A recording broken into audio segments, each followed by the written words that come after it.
Nagtataka ka ba kung bakit walang gana kumain o tumuka ang mga manok mo?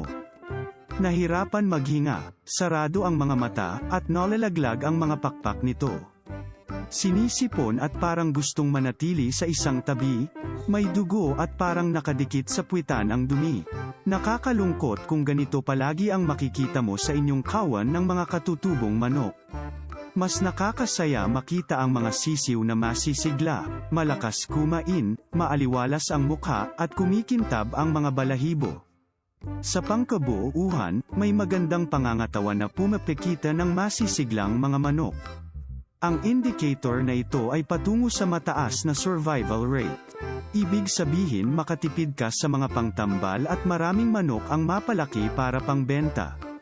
Subalit, pag hindi maagapan na mabigyan ng karapat-dapat na tambal ang kahit isa lang sa mga apektadong manok, posibleng buong kawan ang mailagay sa alanganin. Ang mga senyales ng sakit na nasabi kanina ay nagpapahiwatig na ang sakit ay dulot ng mikrobyo na tinatawag Shigella. Ang mikrobyong ito ay sinisira ang bituka ng apektadong manok. Pwede itong kumalat sa pamamagitan ng dumi ng manok na may sakit nito. Paano ito maiwasan?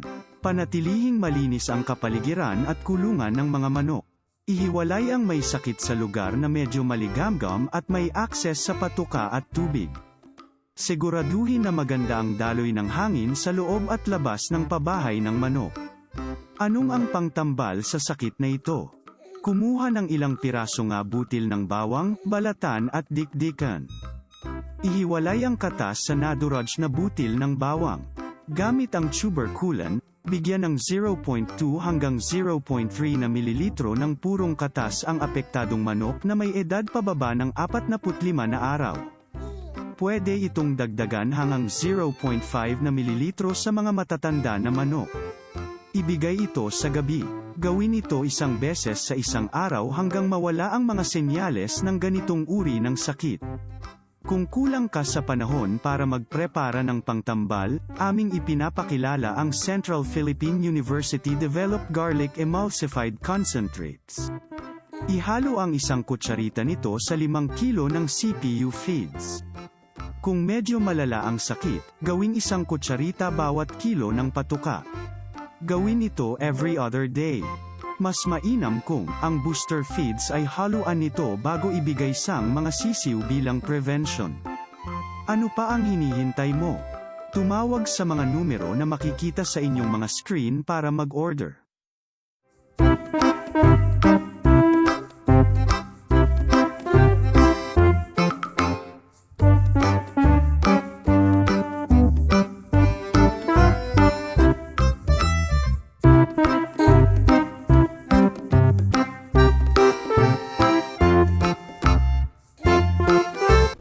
Magandang araw mga kanitib.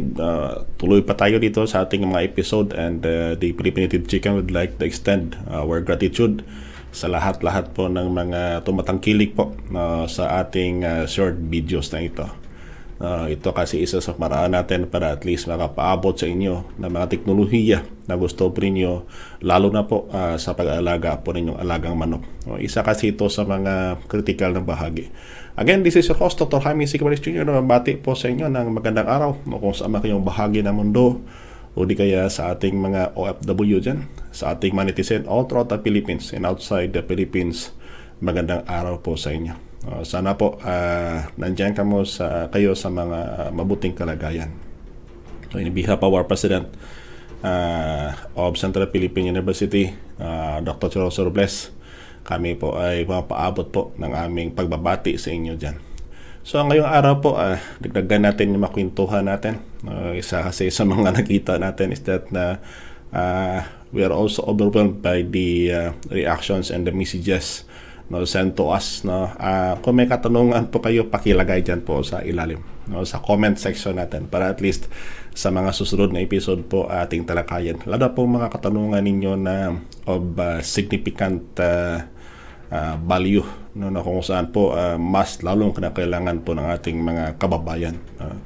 Otherwise kasi pag wala tayong technical support on the commercial production of native chicken, isa yan sa mga malaking consideration natin. And for those of our followers, international followers, that could not understand our native language, no, kindly please check the Facebook page, the commercial production of native chicken in tropical countries. No, that is our affiliated page, and that is intended really for international subscribers and followers that we have at Philippine Native Chicken. That is a legit page po. That is intended really for international followers. No, that will be the presentation of technology there, and that page will be more of what they call the English version. Now, that is one way how we could cater our followers that keep on messaging us, that if possible we can have the English subtitle. And one way how we could help you is through that affiliated Facebook page. That is a legit page. That is why that the logo of it is also uses what they call those of the logo of the Philippine Native Chicken. Again, thank you very much for the support coming from our friends throughout the world. Thank you to the support on Philippine Native Chicken. Again, I would like to invite you to follow our page, the commercial production of native chicken or indigenous chicken in the tropical countries. That is really intended for international community. But for the local, sa atin naman dito po, the Philippine Native Chicken, patuloy po tayo magsaservisyo. Because one of the comment din sa nakita namin is that even in the messages that I received na pwede doc, pwede bang Tagalogin natin para at least mas maraming makaintindi.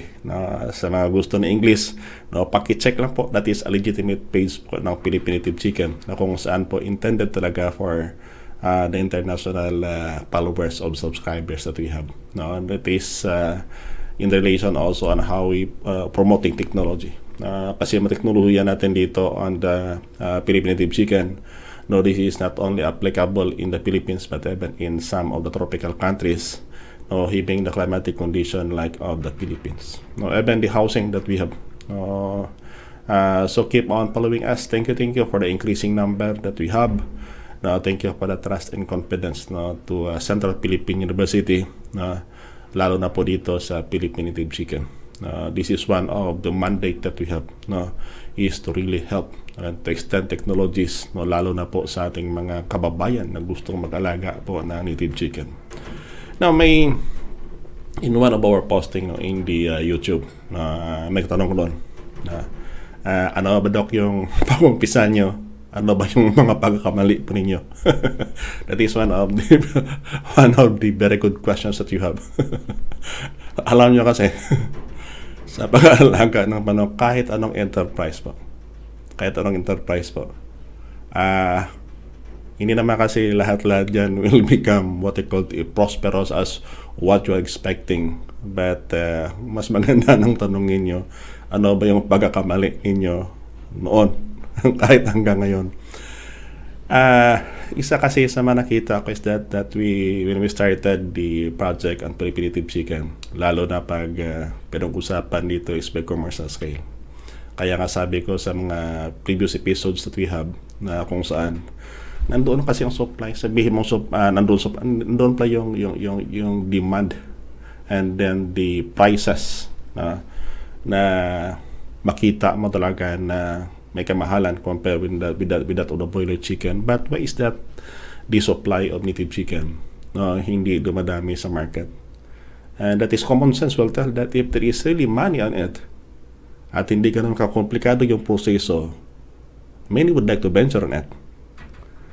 Kaya lang problema natin is that there are many of raisers in the Philippines ventured on raising native chicken on commercial scale. But ang tanong ngayon, nasaan na sila ngayon? Alam nyo kasi ang komplikasyon kasi sa pag-alaga naman kung ang unang pag-usapan natin is yung pagkakamali namin lalo na pag sinabi natin is that na maramihan naman first, the packages of technology. Alam nyo kasi the technology na makikita po nyo nakapublish various pliers that you have breed na that is intended really for backyard scale of production. We have tried it. Raising by the thousands of chicken, applying those technology po, hindi po siya angkop. Hindi po siya angkop. Kahit sabihin pa nila na pwedeng gamitin, you try it by the thousands. And that is one na pagkakamali namin noon. We restarted the project then in 2011. That was in December 2011, yung kick-off niya. But yung implementation talaga is 2012 hanggang 2013. On the 2014-13, the last quarter of 2013, whereby we really ventured on the raising native chicken by the thousands. Para at least malaman namin kung ano ba talaga ang kulang. Because we conducted study then in 2002 hanggang 2005 about the production practices. Even the raisers in the field, palagi ang sabi is that nandoon yung demand, but the problem that we have is the technology. Pag ang pinag-usapan po is counting manok, walang problema yan. But if you'll be talking by the hundreds or by the thousands, hindi na sangkop. And that is what we have experienced on the native chicken. That is why that we developed technologies from the 2014 up to 2019 and part of 2020, whereby we have directly engaging ourselves in raising the chicken by the thousands. Para at least kung nandoon ka talaga, kung nandoon talaga ang ginagawa mo, ma-detect mo talaga ano ba ang mga pagkakamali nandoon. Otherwise kasi pag usap-usapan lang, kwento-kwentuhan lang, technology ganito, ganyan yan, tandaan po niyo, technology per se. It is not typical to develop something basta kompleto ang technology. But if possible, if we can go it hand by hand, na side by side pala, ibig sabihin po that is a big competitive advantage of yours. Ang technology kasi on the backyard scale, yung natural incubation, ang problema natin natural incubation kasi it will only produce about 40 to 60 eggs per year. Ano ibig sabihin po, kaunti po yan. And you will be feeding them. And beside, the findings of my study way back in 2010, in the Western Visayas, mapakita po that the native chicken on a full parents condition, halos yung survival rate niya po, paulit-ulit na sinasabi ko po dyan, yan dito sa amin. The survival rate of it is very minimal. Ibig sabihin po, on the accumulated data I have collected, the survival rate is only 40%. Ibig sabihin, for every 100 chicks that you will be raising, only 40 of it could reach the market. What happened to the remaining stocks? Yung namatay, nawala, kinain ng predators, ninakaw, at saka yung pinaka-critical doon is the mortality. Kaya nga, in some of the comments, sabi dito, ganito yung lahi, ganito yan. Walang problema po yun, basta kaunti. But, as the number of block size increases, magiging problema po ninyo, the incidence of diseases also increases. Walang problema po in the first 2 to 3 years po. Hindi pa ganon kasaturated ng infection ang area po ninyo. So, kung ganon lang, okay lang. But after that number of years, try to observe. Diyan kasi ang pinakamalaking pagkakamali namin noon. Happen in some outbound racers. The technology that we develop, and kung makikita po nyo that we have conducted several trainings and then about raising native chicken commercial scale dito mismo sa station namin. Pumapasalamat po kami sa mga feedback po ng mga nag-attend sa amin, yung kung bakit that we have what we call the direct engagement of the station and the collaboration with the racers. Yung kung bakit that we keep on developing technologies na magiging practical, hindi masyado technical, pero practical naman siya. Kasi at the end, kung tingnan mo, you as the racer, ang kailangan po dito is income. Tandaan po natin that in a business, mabubuhay po yung business as long as there is income or profit. Profit per se is very critical. Ang income kasi sabihin mong income, nandoon na yung income na yan, nandoon na yan. But the profit is very critical for us to sustain. And the technology that you're adopting, pag hindi sa angkop doon, magiging problema po nyo yan. If you wouldn't believe on me, try it.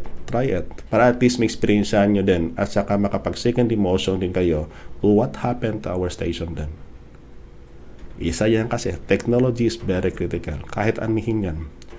Technology kasi in the research station kasi iba ang pinag-usapan. Now, if you'll be conducting only research, and unlike for the researchers that integrating business and research. Now, isa kasi yan sa natutunan ko noon. If the station by itself is not earning, ibig sabihin po may problema yan sa loob. That is why that ay sabihin pa natin that ganito kasi ganito. Hindi. There is always a possibility that the station by itself will earn. Dumidepende kasi yan on how practical and innovative and technical is the project leader. Yung ko bakit na kahit dito sa CPO sabi ko palagi, with the number of decades of studies that we've conducted by the thousands, minsan pagkita mo lang sa isang sitwasyon, mabalikan mo yung mga experience mo noon. Why that happened? Yung kung bakit sa lagi sabi palagi ko dito is that na yung mga pagkakamali noon, isa pa lang to na kung saan po technology. Yung kung bakit that try to attend to other seminars and webinars or lectures about commercial production of native chicken or raising native chicken para at least makikita po nyo ang advantage and disadvantage po. Tandaan po nyo, there is no such thing as gold or diamond. It will always pass on the test of time.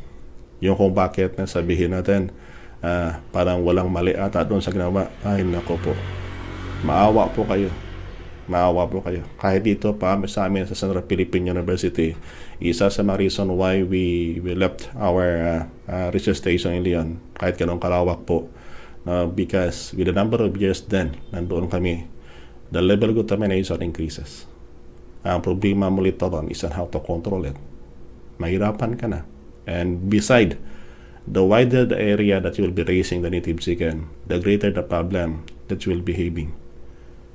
Bakit? Pag marami ang manok mo, and without appropriate technology, number of personnel na i-hire mo, aakyat yan.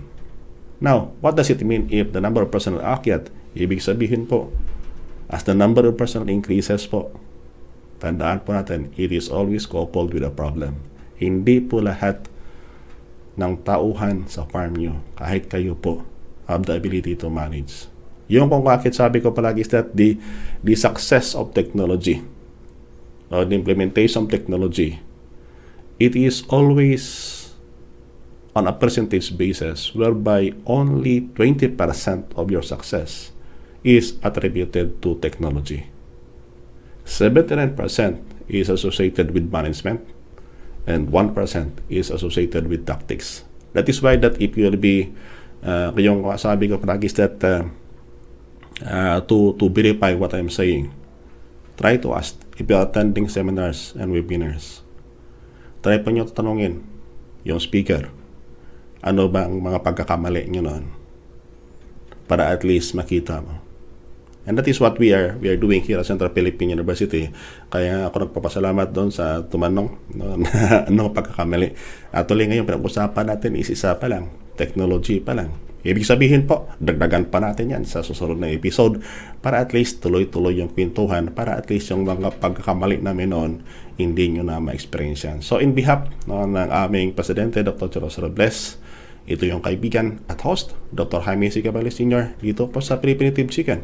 Now, babati po sa inyo, keep safe and God bless, and see you naman in the next episode of our program on commercial production of native chicken with a series of lectures that we have para po naman makatulong po sa inyo to those who are planning to engage in this kind of project. Again, thank you and good day.